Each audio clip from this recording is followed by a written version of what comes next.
कहानी दो बैलों की कथा। जानवरों में गधा सबसे ज़्यादा बुद्धिहीन समझा जाता है। मतलब जानवर, गधा ऐसा जानवर है जिसमें दिमाग नहीं होता, सारा दिन मेहनत भी करता है फिर भी ऐसी हरकत करता है कि मालिक उसे मारता ही है। हम जब किसी आदमी को परले दर्जे का बेवकूफ़ कहना चाहते हैं, जब कोई आदमी बेवकूफ़ी की हरकतें करता है तो हम उसे गधा कह देते हैं। गधा सचमुच बेवकूफ़ है, या उसके सीधेपन, उसकी निरपराध सहिष्णुता से उसकी यह पदवी दे दी है। या तो वो बहुत ज़्यादा सीधा जानवर है जो कुछ कहता नहीं है, सारी चीज़ें सह लेता है, इसलिए भी उसे गधा कह दिया जाता है। इसका निश्चय नहीं किया जा सकता वो बेवकूफ़ है या सीधा है, ये समझ नहीं आता। गाय सींग मारती है। ब्याई हुई गाय तो अनायास ही सिंगनी का रूप धारण कर लेती है। ब्याई हुई गाय का मतलब जब गाय किसी बच्चे को जन्म देती है तो वो बहुत ज़्यादा भयानक हो जाती है। उसके आसपास भी कोई आता तो उसको सींग या लात मार देती है। कुत्ता भी बहुत गरीब जानवर है, लेकिन कभी कभी उसे क्रोध आ ही जाता है। कुत्ते को भी कभी ना कभी तो क्रोध आता तो काट ही लेता है। लेकिन गधा गधा सबसे सीधा है, किंतु गधे को कभी क्रोध करते नहीं सुना ना देखा। जितना चाहो गरीब को मारो, चाहे जैसी खराब सड़ी हुई घास सामने डाल दो, उसके चेहरे पर कभी असंतोष की छाया भी नहीं दिखाई देगी। बैसाख में चाहे एक आध बार कुलेल कर लेता हो, मतलब रेंक लेता हो, पर हमने तो उसे कभी खुश होते नहीं देखा। उसके चेहरे पर एक विषाद स्थायी रूप से छाया रहता, मतलब वो दुखी सा रहता है। सुख दुख हानि लाभ किसी भी दशा में उसे बदलते नहीं देखा, मतलब कभी उसका जो भाव है हमेशा एक समान ही रहता है, कभी उसको खुश नहीं देखा। ऋषियों मुनियों के जितने गुण हैं वे सभी उसमें पराकाष्ठा को पहुंच गए हैं। ऋषि मुनि जैसे उनमें भी कोई भाव दिखाई नहीं देता, उसी प्रकार गधे के अंदर भी कोई भाव दिखाई नहीं देता, पर आदमी उसे बेवकूफ कहता है। सद्गुणों का इतना अनादर कहीं नहीं देखा हुआ। मतलब ये उसके अच्छे गुण हैं कि वो हर समय एक जैसा रहता है, किसी को कुछ कहता नहीं है, सब कुछ सह लेता है, जैसा दो वैसा खा लेता है। इतनी अच्छी क्वालिटी होने के बाद भी उसको हमेशा अनादर की दृष्टि से देखा जाता है, तो उसका अनादर ही होता है। कदाचित सीधापन संसार के लिए उपयुक्त नहीं है। देखिए ना, भारतवासियों की अफ्रीका में क्या दुर्दशा हो रही है। अफ्रीका में जो भारतवासी जो सीधे लोग हैं उनके साथ लोग अत्याचार कर रहे हैं। क्यों? अमेरिका में उन्हें घुसने नहीं दिया जाता। बेचारे शराब नहीं पीते, चार पैसे कुछ समय के लिए बचा कर रखते, कुछ समय के लिए बचा कर रखते, मतलब बेकार समय के लिए चार पैसे जोड़ के रखते हैं। जी तोड़ काम करते हैं, किसी से लड़ाई झगड़ा नहीं करते, चार बातें सुनकर गम खा जाते हैं, फिर भी बदनाम है। कहा जाता है कि वे जीवन के आदर्श को नीचा करते हैं। अगर वे भी ईंट का जवाब पत्थर से देना सीख जाते तो शायद सभ्य कहलाने लगते। जापान जापान की मिसाल सामने है। एक ही विजय ने उसे संसार में सभ्य जातियों में गण्य बना दिया। मतलब जो इंसान जवाब नहीं देता उस सब दुनिया की नजरों में बेवकूफ, जो पलट के जवाब दे देता है, गलत बात को भी सही साबित कर देता है, वही समझदार है। लेकिन गधे का एक छोटा भाई और भी है, और उससे कम ही गधा है, और वह है बैल। बैल भी बहुत सीधा होता है, जिसका अर्थ हम गधे का प्रयोग करते हैं, अर्थ में हम गधे का प्रयोग करते हैं, कुछ उसी से मिलते जुलते अर्थ में बछिया के ताऊ का भी प्रयोग करते हैं। बछिया मतलब गाय होती है, छोटी गाय, उसका ताऊ मतलब बैल। बछिया के ताऊ का भी प्रयोग करते हैं। कुछ लोग बैल को शायद बेवकूफों में सर्वश्रेष्ठ कहेंगे। कुछ लोग कहेंगे कि बैल जो था सबसे बड़ा बेवकूफ है, मगर हमारा विचार ऐसा नहीं है। बैल कभी कभी मारता भी है, कभी कभी अड़ियल बैल भी देखने में आता है, और भी कई रीतियों से अपने असंतोष को प्रकट कर देता है। अतः उसका स्थान गधे से नीचा है, गधा इसमें सबसे ऊपर है। झूरी काछी के दोनों बैलों के नाम थे हीरा और मोती। अब दो बैल थे, एक का नाम हीरा, दूसरे का नाम मोती। दोनों पछाई जाती थे, देखने में सुंदर, काम में चौकस, डील में ऊंचे, मतलब बहुत सुंदर दिखाई देते थे। उनके दिल मतलब ऊंचे कद के थे, देखने में बहुत ज्यादा सुंदर थे और अच्छे लगते थे, देखने में बहुत ज्यादा सुंदर थे। बहुत दिनों साथ रहते रहते दोनों में भाईचारा हो गया था। तो हीरा और मोती दोनों साथ साथ रहते थे, तो दोनों में आपस में बहुत ज्यादा भाईचारा हो गया। दोनों आमने सामने या आसपास बैठे हुए एक दूसरे से मूक भाषा में विचार विनिमय करते रहते थे। मतलब ऐसा लगता था कि दोनों एक दूसरे को देखकर आपस में बातचीत कर रहे हैं। एक दूसरे की मन की बात कैसे समझ जाता था हम नहीं कह सकते, मतलब वो एक दूसरे के मन की बात समझ लेते थे। अवश्य ही इनमें कोई ऐसी गुप्त शक्ति थी जिससे जीवों में श्रेष्ठता का दावा करने वाला मनुष्य वंचित है। मतलब मनुष्य में एक श्रेष्ठता नहीं थी, मनुष्य के अंदर एक क्वालिटी नहीं होती कि वह समझ सके। अगर कोई कुछ इंसान बोलता नहीं तो उसके दर्द को कोई दूसरा इंसान समझ नहीं सकता, लेकिन उन बैलों के अंदर वो क्वालिटी थी। दोनों एक दूसरे को चाट कर सूंघ कर अपना प्रेम प्रकट कर दे। कभी कभी दोनों सींग भी मिला लिया करते थे, विग्रह के नाते से नहीं, केवल विनोद के भाव से। मतलब लड़ने के लिए सींग नहीं मिलाते थे वो, केवल मजाक करने के लिए या आपसी मेल के लिए, आत्मीयता के भाव से वो सींग मिलाते थे। जैसे दोनों में घनिष्ठता होते ही धौल धप्पा होने लगता था। मतलब दोनों इतने अच्छे मित्र बन गए थे कि वो आपस में घुल मिलकर रहते थे। इसके बिना दोस्ती कुछ फुसफुसी, कुछ हल्की सी रह, जब तक वो सींग नहीं मिलाते थे ऐसा लगता था दोस्ती पूरी नहीं हुई, जिस पर ज्यादा विश्वास नहीं किया जा सकता। जिस वक्त ये दोनों बैल हल या गाड़ी में जोत दिए जाते और गर्दन हिला हिला कर चलते। उस वक्त हर एक की यही चेष्टा होती थी कि ज़्यादा से ज़्यादा बोझ मेरी गर्दन पर रहे, दूसरे की गर्दन पे ना रहे। दिन भर के बाद दोपहर या संध्या को दोनों खुलते तो एक दूसरे को चाट चूट कर अपनी थकान मिटा लेते थे। नाद में खली भूसा पड़ जाने के बाद दोनों साथ उठते, साथ नाद में मुंह डालते। नाद होती इसमें उनका चारा बनाया जाता है, उसको नाद कहते हैं। उसमें एक साथ मुंह डालते, एक साथ खाना खाते और साथ ही बैठते थे। एक मुंह हटा लेता तो दूसरा भी हटा लेता था। संयोग की बात है कि झूरी ने एक बार गोई को ससुराल भेज दिया। झूरी उनका मालिक था, ससुराल भेज दिया। बैलों को क्या मालूम वे क्यों भेजे जा रहे हैं, समझे मालिक ने हमें भेज दिया। उन्हें लगा कि मालिक ने हमको बेच दिया। अपना यूं बेचा जाना उन्हें अच्छा लगा या बुरा कौन जाने। पर झूरी के साले गया को घर तक गोई ले जाने में दांतों पसीना आ गया। मतलब उन दोनों को, झूरी साला था उसका, मालिक का साला था, मालिक गोई का साला झूरी था। लेकिन जब वो दोनों बैलों को ले गया तो उसको बेचारे को पसीने आ गए। ले जाते ले जाते पीछे से हाँकता तो दोनों दाएं बाएं भागते। पगैया पकड़कर आगे से खींचता तो दोनों पीछे की ओर जोर लगाते। मारता तो दोनों सींग नीचे करके हंकारते। अगर ईश्वर ने उन्हें वाणी दी होती तो झूरी से पूछते, तुम्हारी हम गरीबों को क्यों निकाल रहे हो। मतलब वो जितना उनको दर्द हो रहा कि मालिक ने हमें भेज दिया, तो वो उसके साथ जाना नहीं चाह रहे थे। अगर उनके मुंह में जबान होती तो मालिक से ये सवाल करते कि हमें क्यों निकाला, हमने तो तुम्हारी सेवा करने में कोई कसर नहीं उठा रखी। अगर इतनी मेहनत से काम ना चलता था तो और काम ले लेते, हमें तो तुम्हारी चाकरी में मर जाना कबूल था। हमने कभी दाने चारे की शिकायत नहीं की, तुमने जो कुछ खिलाया वह सिर झुकाकर खा लिया, फिर तुमने हमें जालिम के हाथ क्यों भेज दिया। संध्या समय दोनों बैल अपने नए स्थान पर पहुंचे। दिन भर के भूखे थे, लेकिन जब नाद में लगाए गए तो एक ने भी मुंह नहीं डाला। दिल भारी हो रहा था। जिसे उन्होंने अपना घर समझ रखा था वह आज उनसे छूट गया था। यह नया घर, नया गांव, नए आदमी उन्हें बेगाने से लगते थे। दोनों ने अपनी मूक भाषा में सलाह की, एक दूसरे को कनखियों से देखा और लेट गए। जब गांव में सोता पड़ गया तो दोनों ने जोर मारकर पगहे तुड़ा लिए, मतलब खूंटे उखाड़ दिए और घर की तरफ चले। पगहे बहुत मजबूत थे, अनुमान ना हो सकता था कि कोई बैल उन्हें तोड़ सकेगा, पर इन दोनों में इस समय दूनी शक्ति आ गई थी। एक एक झटके में रस्सियां टूट गई। झूरी प्रातःकाल सोकर उठा तो देखा कि दोनों बैल चरनी पर खड़े हैं। अब वो जो झूरी है जिसने उसको अपने साले के साथ भेजा था, वो देखता है कि दोनों बैल सामने खड़े हैं। दोनों की गर्दनों में आधा आधा गराव लटक रहा है, मतलब खूंटे घुटने तक पांव कीचड़ से भरे हैं, और दोनों की आंखों में विद्रोह स्नेह झलक रहा है। मतलब उससे गुस्सा भी है और प्यार भी है झूरी से उसे। इस तरीके की उनकी नजरें थी। झूरी बैलों को देखकर स्नेह से गदगद हो गया, उसे उन पर प्यार आया। दौड़कर उन्हें गले लगा लिया। प्रेम आलिंगन और चुंबन का वह दृश्य बड़ा ही मनोहर था। घर और गांव के लड़के जमा हो गए और तालियां बजा बजा कर उनका स्वागत करने लगे। गांव के इतिहास में यह घटना अभूतपूर्व ना होने पर भी महत्वपूर्ण थी। मतलब ये बहुत बड़ी बात थी कि जो दो बैल अपने मालिक के लिए रात को खूंटा तोड़कर वापस घर आ गए, तो एक नई बात थी। बाल सभा से निश्चय किया दोनों पशु वीरों का अभिनंदन पत्र देना चाहिए। मतलब उनकी वीरता के लिए उन्हें अभिनंदन पत्र देना चाहिए। कोई अपने घर से रोटियां लाया, कोई गुड़, कोई चोकर, कोई भूसी, उनको इनाम देने के लिए। एक बालक ने कहा, ऐसे बैल किसी के पास ना होंगे। दूसरे ने समर्थन किया, तो तुम ठीक कहते हो, इतनी दूर से दोनों अकेले चले आए। तीसरा बोला, बे बैल नहीं है, वे उस जन्म के आदमी है। मतलब पिछले जन्म में कोई इंसान रहे होंगे, इसीलिए वो इतने समझदार हैं। इसका प्रतिवाद करने का किसी को साहस ना हुआ। झूरी की स्त्री ने बैलों को द्वार पर देखा तो जल उठी, क्योंकि उसके भाई के घर से वो आ गए, तो उसे गुस्सा आ गया। बोली, कैसे नमक हराम बैल हैं, एक दिन वहां काम ना किया, भाग खड़े हुए।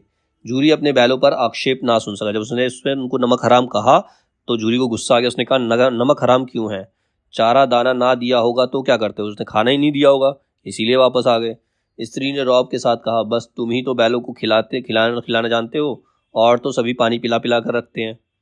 झूरी चिढ़ाया, चारा मिलता तो क्यों भागते। स्त्री चिड़ी, भागे इसलिए कि वे लोग तुम जैसे बुद्धुओं की तरह बैलों को सहलाते नहीं, खिलाते हैं तो रगड़कर जोतते भी हैं। ये दोनों ठहरे कामचोर, भाग निकले। अब देखूं कहाँ से खली और चौकर मिलता है, सूखे भूसे के सिवा कुछ नहीं दूंगी, खाएं चाहे मरे। वही हुआ। मजूर को कड़ी ताकीद कर दी गई कि बैलों को खाली सूखा भूसा दिया जाए। बैलों ने नाद में मुंह डाला तो फीका फीका, ना कोई चिकनाहट ना कोई रस, क्या खाएं। आशा भरी आंखों से द्वार की ओर ताकने लगे। झूरी ने मजूर से कहा, थोड़ी सी खली क्यों नहीं डालते बे, मालकिन मुझे ही मार डालेगी, चुरा कर डाला। उसने कहा, मालकिन मुझे मार डालेगी, तो उसने कहा कि चुरा के डाल दे ना दादा, पीछे से तो तुम भी उन्हीं के हो जाओगे। जब दूसरे दिन झूरी का साला फिर आया, बैलों को ले चला। अब की उन दोनों को गाड़ी में जोता। 2-4 बार मोती ने गाड़ी को सड़क की खाई में गिराना चाहा, पर हीरा ने संभाल लिया। वह ज़्यादा सहनशील था, समझदार था थोड़ा। संध्या समय घर पहुंचकर दोनों को मोटी रस्सियों से बांधा और कल की शरारत का मजा चखाया। फिर वही सूखा भूसा डाल दिया। अपने दोनों बैलों को खली चुनी सब कुछ दी। दोनों बैलों का ऐसा अपमान कभी नहीं हुआ था। झूरी इन्हें फूल की छड़ी से भी नहीं छूता था। उसकी टिटकार पर दोनों उड़ने लगते थे। यहाँ मार पड़ी, आहत, सम्मान की व्यथा तो थी ही, पर मिला सूखा भूसा। नाद की तरफ आंखें तक नहीं उठाई। दूसरे दिन बैलों को हल में जोता, पर इन दोनों ने जैसे पाँव ना उठाने की कसम खा ली थी। वह मारते मारते थक गया, पर दोनों ने पाँव नहीं उठाया। एक बार जब उस निर्दयी ने हीरा की नाक पर खूब डंडे जमाए तो मोती का गुस्सा काबू के बाहर हो गया। हल लेकर भागा। हल, रस्सी, जुआ, जोत सब टूट टाट कर बराबर हो गया। गले में बड़ी बड़ी रस्सियां ना होती तो दोनों पकड़ाई में ना आते। हीरा ने मूक भाषा में कहा, भागना व्यर्थ है।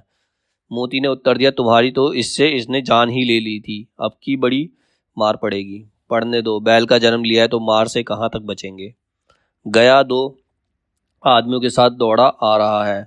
दोनों के हाथों में लाठियां हैं। मोती बोला, कहो तो दिखा दूं कुछ मजा मैं भी। लाठी लेकर आ रहा है। हीरा ने समझाया, नहीं भाई, खड़े हो जाओ। मुझे मारेगा तो मैं एक दो सिंग में गिरा दूंगा। नहीं, हमारी जाति का यह धर्म नहीं है। मोती दिल में ऐंठ कर रह गया। गया आ पहुंचा, दोनों को पकड़ कर ले चला। कुशल हुई कि उसने उस वक्त मारपीट नहीं की, नहीं तो मोती भी पलट पड़ता। उसके तेवर देखकर गया और उसके सहायक समझ गए कि इस वक्त टाल टाल जाना ही मसलत है, मतलब इस समय इनको कुछ कहना सही नहीं है। आज दोनों के सामने फिर वही सूखा भूसा लाया गया। दोनों चुपचाप खड़े रहे। घर के लोग भोजन करने लगे। उस वक्त छोटी सी लड़की 2 रोटियां लिए निकली और दोनों के मुंह में देकर चली गई। उस एक रोटी से इनकी भूख तो क्या शांत होती, पर दोनों के हृदय को मानो भोजन मिल गया। यहाँ भी किसी सज्जन का वास है। लड़की भैरों की थी, उसकी माँ मर चुकी थी। सौतेली माँ उसे मारती रहती थी, इसीलिए इन बैलों से उसे एक प्रकार की आत्मीयता हो गई थी, मतलब अपनी जैसा ही लग रहा था उसे। दोनों दिन भर जोते जाते, डंडे खाते, अड़ते, शाम को थान पर बांध दिए जाते और रात को वही बालिका उन्हें 2 रोटी खिला जाती। प्रेम के इस प्रसाद की यह बरकत थी कि दो दो गाल घुस सूखा भूसा खाकर भी दोनों दुर्बल नहीं होते थे, मगर दोनों की आंखों में, रोम रोम में विद्रोह भरा हुआ था। एक दिन मोती ने मूक भाषा में कहा, अब तो नहीं सहा जाता हीरा, क्या करना चाहते हो? एक आध को सींगों पर उठाकर फेंक दूंगा, लेकिन जानते हो वह प्यारी लड़की जो हमें रोटियां खिलाती है उसी की लड़की है, जो इस घर का मालिक है। ये बेचारी अनाथ हो जाएगी तो मालकिन को ना फेंक दूं? वही तो इस लड़की को मारती है, लेकिन औरत जात पर सींग चलाना मना है, यह भूल जाते हो? तुम तो किसी तरह निकलने ही नहीं देते, बताओ तुड़ाकर भाग चलें? हाँ, यह मैं स्वीकार करता हूँ, लेकिन इतनी मोटी रस्सी टूटेगी कैसे? इसका एक उपाय है, पहले रस्सी को थोड़ा सा चबा लो, फिर एक झटके में जाती है। रात को जब बालिका रोटी खिलाकर चली गई तो दोनों रस्सी चबाने लगे, पर मोटी रस्सी मुंह में ना आती थी। बेचारे बार बार जोर लगाकर रह जाते। सहसा घर का द्वार खुला और वही लड़की निकली। दोनों सिर झुकाकर उसका हाथ चाटने लगे। दोनों की पूछें खड़ी हो गई।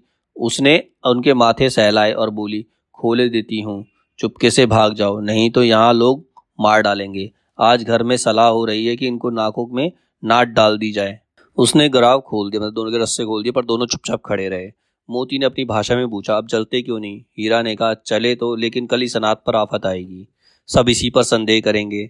सहसा बालिका चिल्लाई, अचानक से चिल्लाई, दोनों फूफा वाले बैल भागे जा रहे हैं, मतलब फूफा के बैल भागे जा रहे हैं। ओ दादा, ओ दादा, दोनों बैल भागे जा रहे, जल्दी दौड़ो। गया हड़बड़ाकर भीतर से निकला और बैलों को पकड़ने चला। वे दोनों भागे। गया ने पीछा किया और भी तेज हुए। गया ने शोर मचाया, फिर गांव के कुछ आदमियों को भी साथ लेने के लिए लौटा। दोनों मित्रों को भागने का मौका मिल गया, सीधे दौड़ते चले गए। यहाँ तक कि मार्ग का ज्ञान ना रहा। जिस परिचित मार्ग से आए थे उसका यहाँ पता ना था। नए नए गांव मिलने लगे। तब दोनों एक खेत के किनारे खड़े होकर सोचने लगे, अब क्या करना चाहिए। हीरा ने कहा, मालूम होता है राह भूल गए, तुम भी बेतहाशा भागे, वहीं उसे मार गिराना था। उसे मार गिराते तो दुनिया क्या कहती। वह अपना धर्म छोड़ दे, लेकिन हम अपना धर्म क्यों छोड़े। दोनों भूख से व्याकुल हो रहे थे। खेत में मटर खड़ी थी, चरने लगे। रह रहकर आहट ले लेते, कोई आता तो नहीं है। जब पेट भर गया तो दोनों ने आज़ादी का अनुभव किया तो मस्त होकर उछलने कूदने लगे। पहले दोनों ने डकार ली, फिर सींग मिलाए और एक दूसरे को ठेलने लगे। मोती ने हीरा को कई कदम पीछे हटा दिया, यहाँ तक कि वह खाई में गिर गया। जब उसे भी क्रोध आया, संभल कर उठा और फिर मोती से मिल गया। मोती ने देखा खेल में झगड़ा हुआ चाहता है तो किनारे हट गया। अरे यह क्या, कोई सांड डोंगता चला आ रहा है। हाँ, सांड ही है। वह सामने आ पहुंचा। दोनों मित्र बगले झाग रहे हैं। सांड पूरा हाथी है, उससे भिड़ना जान से हाथ धोना है, लेकिन ना भिड़ने पर भी जान बचती नजर नहीं आती। इन्हीं की तरफ आ रहा है, कितना भयंकर सूरत है। मोती ने मुंह भाषा में कहा, बुरे फंसे, जान बचेगी, कोई उपाय सोचो। हीरा ने चिंतित स्वर में कहा, अपने घमंड में भूला हुआ है, आरजू विनती ना सुनेगा, भाग क्यों ना चले। भागना कायरता है तो फिर यहीं मरो, बंदा तो 9 2 11 होता है। और जो दौड़ाए, फिर कोई उपाय सोचो जल्दी। उपाय यही है, उस पर दोनों जाने एक साथ चोट करें। मैं आगे से रेंगता हूं, तुम पीछे से रंगेड़ो। दोहरी मार पड़ेगी तो भाग खड़ा होगा। मेरी ओर झपटे तो तुम बगल से उसके पेट में सींग घुसेड़ देना। जान जोखिम है, पर दूसरा उपाय नहीं है। दोनों मित्र जान हथेली पर लेकर लपके। सांड को भी संगठित शत्रुओं से लड़ने का तजुर्बा नहीं था। वह तो एक शत्रु से मल्लयुद्ध करने का आदी था। जो ही हीरा पर झपटा, मोती ने पीछे से दौड़ाया। सांड उसकी तरफ मुड़ा तो हीरा ने रंगेड़ा। सांड चाहता था कि एक एक करके दोनों को गिरा ले, पर ये दोनों भी उस्ताद थे, उसे वे अवसर ना देते थे। एक बार सांड झल्लाकर हीरा पर का अंत कर देने के लिए चला कि मोती ने बगल से आकर पेट में सिंग भोंक दिया। सांड क्रोध में आकर पीछे फिरा तो हीरा ने दूसरे पहलू में सिंग चुबो दिया। आखिर बेचारा जख्मी होकर भागा और दोनों मित्रों ने दूर तक उसका पीछा किया, यहाँ तक कि सांड बेदम होकर गिर पड़ा, पर दोनों ने उसे छोड़ दिया। दोनों मित्र विजय के नशे में झूमते चले जाते थे। मोती ने अपनी सांकेतिक भाषा में कहा, मेरा तो जी चाहता है कि बच्चा को ही मार डालूं। हीरा ने तिरस्कार किया, गिरे हुए बैरी पर सींग ना चलाना चाहिए, यह सब ढोंग है। बैरी को ऐसा मारना चाहिए कि फिर ना उठे।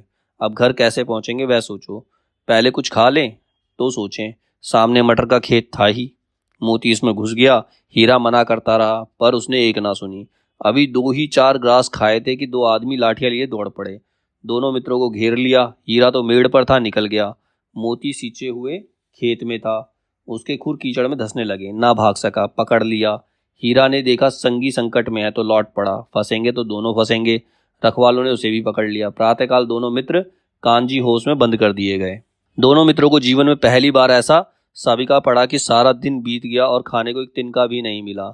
समझ ही में नहीं आता था कि यह कैसा स्वामी है। इससे तो गया फिर भी अच्छा था।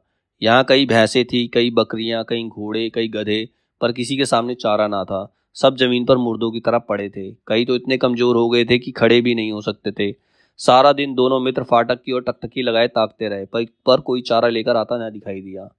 तब दोनों ने दीवार की नमकीन मिट्टी चाटनी शुरू की, पर इससे क्या तृप्ति होती।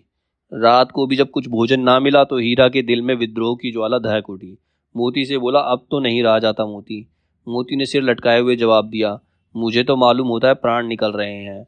इतनी जल्दी हिम्मत मत हारो भाई, यहाँ से भागने का कोई उपाय निकालना चाहिए। आओ दीवार तोड़ डालें, मुझसे तो अब कुछ नहीं होगा। बस इसी बूते पर अकड़ते थे, सारी अकड़ निकल गई। बाड़े की दीवार कच्ची थी, हीरा मजबूत तो था ही। उसने अपने नुकीले सींग से दीवार में गड़ा दिए और जोर से मारा तो मिट्टी का एक चिप्पड़ निकल आया। फिर तो उसका साहस बढ़ा। उसने दौड़ दौड़ कर दीवारों पर चोट की और हर चोट में थोड़ी थोड़ी मिट्टी गिराने लगा। उसी समय कांजी हौस का चौकीदार लालटेन लेकर जानवरों की हाजिरी लेने आ निकला। हीरा का उज्जड़पन देखकर उसे कई डंडे रसीद किए और मोटी सी रस्सी से बांध दिया। मोती ने पड़े पड़े कहा, आखिर मार खाई क्या मिला, अपने बूते भर जोर तो मार दिया। ऐसा जोर मारना किस काम का, और बंधन में पड़ गए। जोर तो मारता ही जाऊंगा, चाहे कितने ही बंधन पड़ते जाएं, जान से हाथ धोना पड़े, कुछ परवाह नहीं, यूं भी तो मरना ही है। सोचो, दीवार खुद जाती तो कितनी जानें बच जाती। इतने भाई यहाँ बंद हैं, किसी की देह में जान नहीं है। 2 4 दिन और यही हाल रहा तो सब मर जाएंगे। हाँ, यह बात तो है। अच्छा तो ला, फिर मैं भी जोर लगाता हूँ। मोती ने मोती ने भी दीवार में उसी जगह सींग मारा। थोड़ी सी मिट्टी गिरी और फिर हिम्मत बढ़ी। फिर तो वह दीवार में सींग लगाकर इस तरह जोर करने लगा मानो किसी प्रतिद्वंदी से लड़ रहा है। आखिर कोई 2 घंटे की जोर आजमाई के बाद दीवार ऊपर से लगभग एक हाथ गिर गई। उसने दुगनी शक्ति से दूसरा धक्का मारा तो आधी दीवार गिर पड़ी। दीवार का गिरना ही था कि अधमरे से पड़े सभी जानवर चेत उठे। तीनों घोड़ियां सरपट भाग निकली, फिर बकरियां निकली, इसके बाद भैंसें भी खिसक गई, पर गधे अभी तक ज्यों के त्यों खड़े थे। गधा भी सीधा जानवर है। हीरा ने पूछा, तुम दोनों क्यों नहीं भाग जाते। एक गधे ने कहा, जो कहीं फिर पकड़ लिए जाएं तो क्या हर्ज होगा, अभी तो भागने का अवसर है, हमें तो डर लगता है, हम यहीं पड़े रहेंगे। आधी रात से ऊपर जा चुकी थी। दोनों गधे अभी तक खड़े सोच रहे थे कि भागे या ना भागे, और मोती अपने मित्र की रस्सी तोड़ने में लगा हुआ था। जब वह हार गया तो हीरा ने कहा, तुम जाओ, मुझे यहीं पड़ा रहने दो, शायद कहीं भेंट हो जाए। मोती ने आंखों में आंसू लाकर कहा, तुम मुझे इतना स्वार्थी समझते हो हीरा? हम और तुम इतने दिनों एक साथ रहे, आज तुम विपत्ति में पड़ गए तो मैं तुम्हें छोड़कर अलग हो जाऊं? हीरा ने कहा, बहुत मार पड़ेगी, लोग समझ जाएंगे यह तुम्हारी शरारत है। मोती गर्व से बोला, जिस अपराध के लिए तुम्हें गले में बंधन पड़ा, उसके लिए अगर मुझे मार पड़े तो क्या चिंता। इतना तो हो ही गया कि 9-10 प्राणियों की जान बच गई, वे सब तो आशीर्वाद देंगे। यह कहते हुए मोती ने दोनों गधों गधों को सींगों से मार मार कर बाड़े के बाहर निकाला और तब अपने बंधु के पास आकर सो रहा। भोर होते ही मुंशी और चौकीदार और अन्य कर्मचारियों में कैसी खलबली मची, इसके लिखने की जरूरत नहीं। बस इतना ही काफी था कि मोती की खूब मरम्मत हुई और उसे मोटी रस्सी से बांध दिया गया। एक सप्ताह तक दोनों मित्र वहां बंधे पड़े रहे, किसी ने चारे का एक तिनका भी ना डाला। हाँ, एक बार पानी दिखा दिया जाता था, यही उनका आधार था। दोनों इतने दुर्बल हो गए कि उठा तक न जाता था। ठडरियां निकल आई थी, मतलब उनकी हड्डियां दिखने लगी थी। एक दिन बाड़े के सामने डुग्गी बजने लगी। दोपहर होते होते वहां 50-60 आदमी जमा हो गए। तब दोनों मित्र निकाले गए, वहीं देखभाल होने लगी। लोग आ आकर उनकी सूरत देखते, मन फीका करके चले जाते। ऐसे मृतक बेलों को कौन खरीदता। सहसा एक डड़ियल आदमी, जिसकी आंखें लाल थी, मुद्रा अत्यंत कठोर, आया। दोनों मित्र के कूलों में उंगली गोंदकर मुंशी से बातें करने लगा। उसका चेहरा देखकर अंतर्ज्ञान से दोनों मित्रों के दिल कांप उठे। वह कौन है और उन्हें क्या क्यों टटोल रहा है, इस विषय में उन्हें कोई संदेह ना हुआ। दोनों एक दूसरे को भीत नेत्रों से देखा, मतलब डरे हुए आंखों से देखा और सिर झुका लिया। हीरा ने कहा, गया के घर से नाहक भागे, अब जान नहीं बचेगी। मोती ने अश्रद्धा के भाव से उत्तर दिया, कहते हैं भगवान सबके ऊपर दया करते हैं, उन्हें हमारे ऊपर क्यों दया नहीं आती। भगवान के लिए हमारा मरना जीना दोनों बराबर है। चलो अच्छा ही है, कुछ दिन उसके पास तो रहेंगे। एक बार भगवान ने उस लड़की के रूप में हमें बचाया था, क्या अब ना बचाएंगे। यह आदमी छुरी चलाएगा, देख लेना। तो क्या चिंता है, मांस खाल सींग हड्डी सब किसी न किसी काम आ जाएंगे। नीलाम हो जाने के बाद दोनों मित्र उस डड़ियल के साथ चले।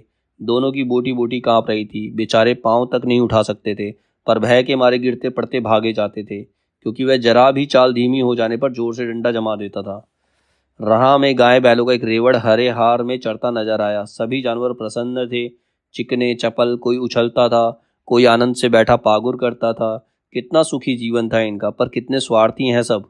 किसी को चिंता नहीं कि उनके दो भाई बंदिक के हाथ पड़े हैं, कैसे दुखी हैं। सहसा दोनों को ऐसा मालूम हुआ कि यह परिचित रहा है। हाँ, इसी रास्ते से गया उन्हें ले गया था। वही खेत, वही बाग, वही गांव मिलने लगे। प्रतिक्षण उनकी चाल तेज होने लगी, सारी थकान सारी दुर्बलता गायब होगी।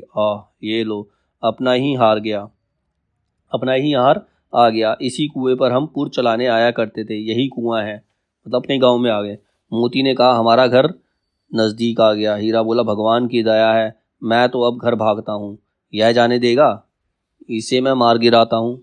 नहीं नहीं, दौड़कर थान पर चलो, वहां से हम आगे नहीं जाएंगे। दोनों उन्मत्त होकर बछड़ों की भांति कुलेले करते हुए घर की ओर दौड़े। वह हाथ हमारा थान है। दोनों दौड़कर अपने थान पर आ गए, खड़े हो गए। डड़ियल भी उनके पीछे पीछे दौड़ा चला आता था। झूरी द्वार पर बैठा धूप खा रहा था, बैलों को देखते ही दौड़ा और उन्हें बारी बारी से गले लगाने लगा। मित्रों की आंखों से आनंद के आंसू बहने लगे। एक झूरी का हाथ चाट रहा था। डड़ियल ने जाकर बैलों की रस्सियां पकड़ ली। झूरी ने कहा, मेरे बैल हैं, तुम्हारे बैल कैसे। मैं मवेशी खाने से नीलाम के लिए आता हूँ। मैं तो समझा हूँ चुराए लिए आते हो। चुपके से चले जाओ, मेरे बैल हैं, मैं बेचूंगा तो बिकेंगे। किसी को मेरे बैल नीलाम करने का अख्तियार है, जाकर थाने में रपट कर दूंगा। मेरे बैल है, इसका सबूत यह है कि मेरे द्वार पर खड़े हैं। डड़ियल झल्लाकर बैलों को जबरदस्ती पकड़ ले जाने के लिए बढ़ा। उसी वक्त मोती ने सींग चलाया, डड़ियल पीछे हटा। मोती ने पीछा किया, डड़ियल भागा। मोती पीछे दौड़ा। गांव के बाहर निकल जाने पर वह रुका, पर खड़ा डड़ियल का रास्ता देख रहा था। डड़ियल दूर खड़ा धमकियां दे रहा था, गालियां निकाल रहा था, पत्थर फेंक रहा था, और मोती विजयी सूर की भांति उसका रास्ता रोके खड़ा था। गांव के लोग तमाशा देखते थे और हंसते थे। जब डड़ियल हार कर चला गया तो मोती अकड़ता हुआ लौटा। हीरा ने कहा, मैं डर रहा था कहीं तुम गुस्से में आकर उसे मार ना बैठो। अगर वह मुझे पकड़ता तो मैं बेमारे ना छोड़ता। अब ना आएगा, आएगा तो दूर से ही खबर लूंगा, देखूं कैसे ले जाता है, जो गोली मरवा दे। मर जाऊंगा पर उसके काम तो नहीं आऊंगा। हमारी जान कोई जान ही नहीं समझता, इसीलिए कि हम इतने सीधे हैं। जरा देर में नादों में खली, भूसा, चोकर और धाना भर दिया गया और दोनों मित्र खाने लगे। झूरी खड़ा दोनों को सहला रहा था और 20 लड़के तमाशा देख रहे थे। सारे गांव में उत्साह सा मालूम होता था, मतलब उत्साह मना रहे थे, सब खुश थे। उसी समय मालकिन ने आकर दोनों के माथे चूम लिए।